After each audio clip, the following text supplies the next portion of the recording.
welcome back. Here I will explain how did I kind of heal my mind. This is going to be a big topic, so I'm talking more of this in a more coming videos. This is just one first introduction of this issue, because I think it's the main thing in all of this channel is about how to improve mind skills, and so there are a lot of things that will influence in our mental health, and but I think I have done unintentionally different kind of mind practices. I think after when I was 15 years old, after that I think I've done so-called kind of rewinding my mind, and I did it unintentionally before I even know there is some kind of meditation or something. So it was like I think nowadays it's kind of a same as a focus meditation.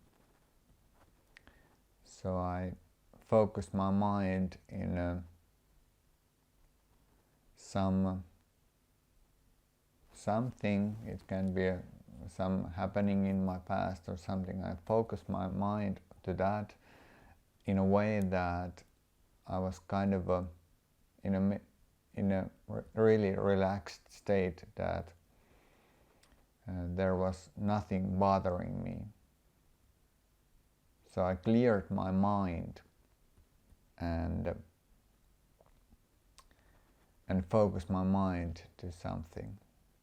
And I have done that unintentionally most of my adulthood. And but then 5 years ago I was in a mindfulness course. I took a couple of mindfulness courses that I learned basic techniques of, and after that I have done several different kind of online and live practice courses. So I've been kind of a collector. So I don't care about what kind of what kind of a meditation technique is. So because there is like a different kind of like mindfulness is just one meditation technique. There are several, but I'm not so into those. I'm just a collector. So I have to just collect those that were best for me. So I think that was the main thing about how to improve my mind skills. And like I said in the first video, the first awakening was in about maybe 3 or 4 years ago, when I was thinking that how can it be that I can't control my own mind, meaning that outside happenings and other people were influencing to my mood and my behavior. and there are a lot of different kind of awakenings along the way. That, for example, some people in my life I think they understood me better than that I understood myself. So that was kind of weird, that someone could understand me better that I can understand myself. That was like, how can it be? And because I didn't understand myself at all. I had so many ideas, and my mind was filled with thoughts. And I thought that thoughts are important, but now I know they're useless. Most of the thoughts are useless. Only thoughts that are, I think, now is useful is so-called aha moments that are, I think, are called intuitions. But I have practiced different kind of meditation, like I said, about 5 years. But I have to say that before the burnout, my mind practicing and meditation was kind of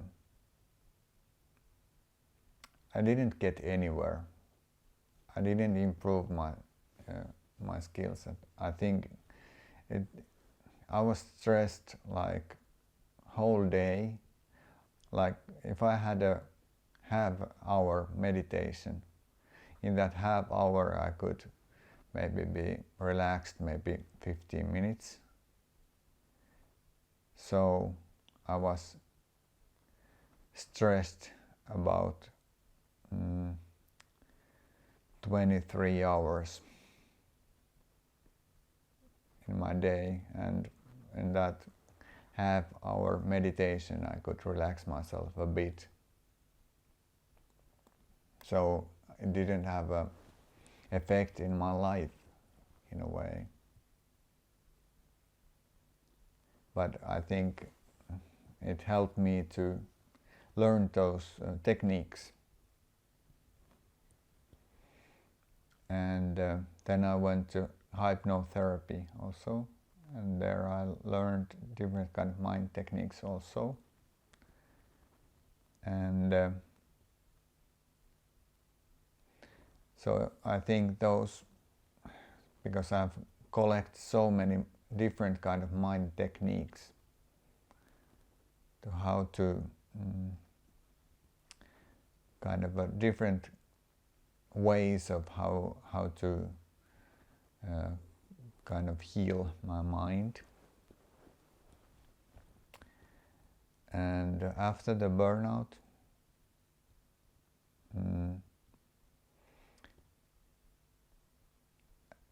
I think the biggest thing was that I decided in that way that I will heal my mind, and because I think I haven't kind of believed in those meditations and those theories that I have been across with.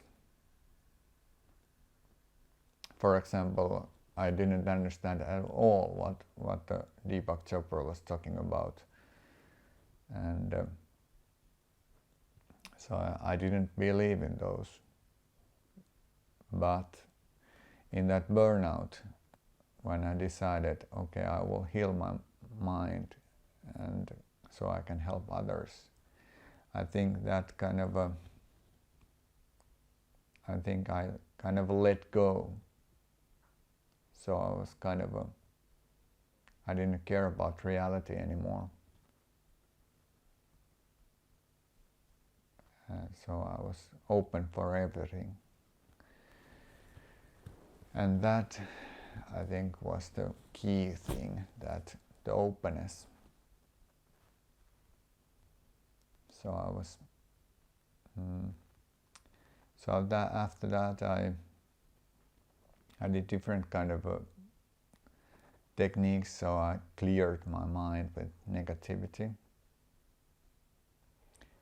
And I'm going to talk of some of my techniques, but I'm going to warn you, don't try these techniques by yourself. Get some, I'm talking only because I think when you see a professional, you could ask that person to help you to study your own mind. Because in my view, if you don't know anything about your mind, and it's really difficult for any professional to help you. That's why I think in many cases therapies are lifetime therapies.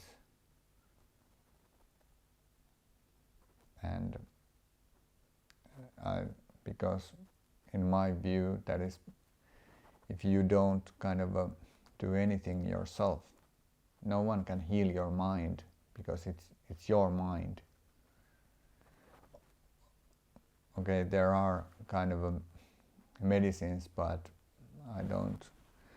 I will talk about more about in more coming videos about mental problems and medicines and different kind of that kind of issues. But I think medicines are not really.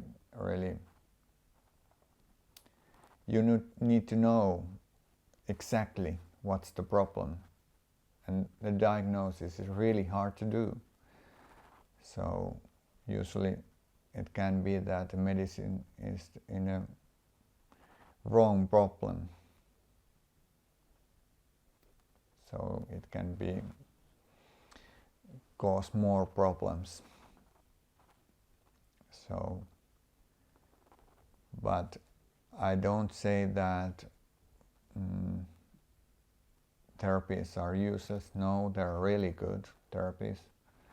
But I just noticed that because in my case, I was in a, like I say, I was in a hypnotherapy, and I was in a psychotherapy also a couple of times, but I didn't. But after the burnout, I went to psychotherapy a couple of times, but I didn't go there to kind of get help. I went there to ask consulting about how I can clear my mind, and how can I study my own mind. So I just kind of talked to that therapist and talk what I have found out in my mind, and so we kind of reasoned together to my behavior, and so I think that helped also. But if you're going to the therapist in a way that you think that the therapist will help you, and you don't have to, you just have to answer the questions, I think it will not going to help you. It can help you, but I think that is not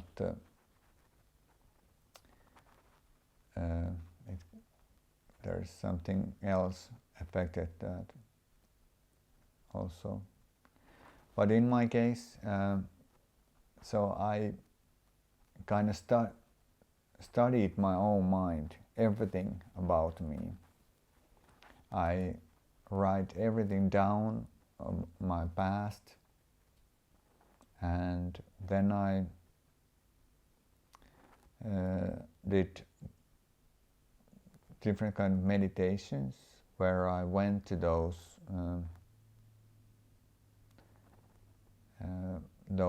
really bad happenings, like when I was bullied. I went in the relaxed meditation state in that happenings, and I was kind of a observer in that happening. So I observed how did I felt, and what did it felt when I was bullied, and so I studied everything about that. And so that's why I know how did it affected in me. I didn't know, like 4 years ago, if someone would have asked me how the bullying was affecting me, I would say that I would have said that it was good that I was bullied because I was weak. And that was I thought that was my reality, like maybe 4 years ago. So I thought that it was really good that I was bullied, because they kind of beat the emotion out of me, the emotional sensitivity. But now I learned that it was just an act.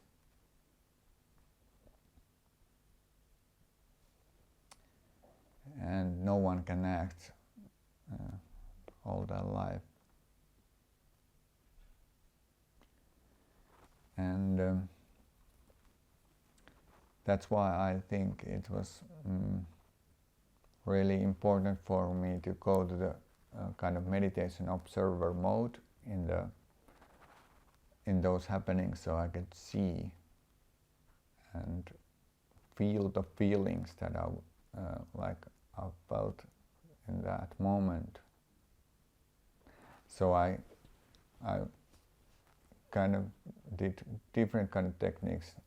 Sometimes I went to in observer mode, so I kind of observed what happened, and then other times I went there in those kind of experience mode, where I experience those experiences that I haven't experienced. Meaning that I refuse to experience those emotions when someone bullied me. So I kind of took those emotions and experienced that. And after that I think I was really emotional. After those practices I was crying about 2 weeks, or it was so relief that I was crying all the time and everything was coming out. And then there are different kind of different mind techniques. For example, I listened to Depak Chopra Soul of Healing affirmations. They were really good also to study my own mind with those affirmations. But I don't think they will help you if you just listen to those. I use those to study myself. And then I did everything to study myself. And then I also did a kind of personality test, and I found out that my personality was mediator. And I look at the personality and thought, really, this is a really cool person. but I'm not this. I wanted to be like mediator, but I wasn't. I was my behavior was totally different. But I kind of I wanted to be like that, because I was getting tired of being that kind of a specialist that I know everything, and arguing about all the time arguing about my own my opinions. I was getting tired of saying my opinions and fighting for them. So I kind of learned new modes. How to be a mediator is that you don't have opinions. And so I think that so I did every kind of meditation and mind techniques, so in a way that I get my mind in a observer mode. I think that's the I will talk about more about our higher self. I build a theory of different higher selves, and some people talk about ego, and I talk about the same what usually says our ego. In I call it experiencer, and then the higher self of that is kind of a observer. So I think I shifted in the observer highest state, and that awakening happened. When that happened, I think my mind went to that observer state, and that awakening was like it felt like everything was clear all of a sudden. Before that, like I said, I was in total darkness. I was filled with negativity. But then it was like someone put a light in my brain, lights on in my brain, and it was amazing. I felt unconditional love for everything and unconditional happiness, and I'm still having that. Not so strong, but I still have it. And it's a year ago it happened. But it was like amazing when I experienced that. I wanted to experience that again. So I'm trying to get that experience again in some time. So that's one of the reasons I started this channel. I'm going to do an experiment of my own theory to me. So we will see what happens, and I will explain more in more coming videos, more of the techniques that I used. So this is just some introduction of those. So in the next videos I will explain my theories of the mind and how I see that our reality is formed in our minds. So hopefully I will see you in the next videos. Bye.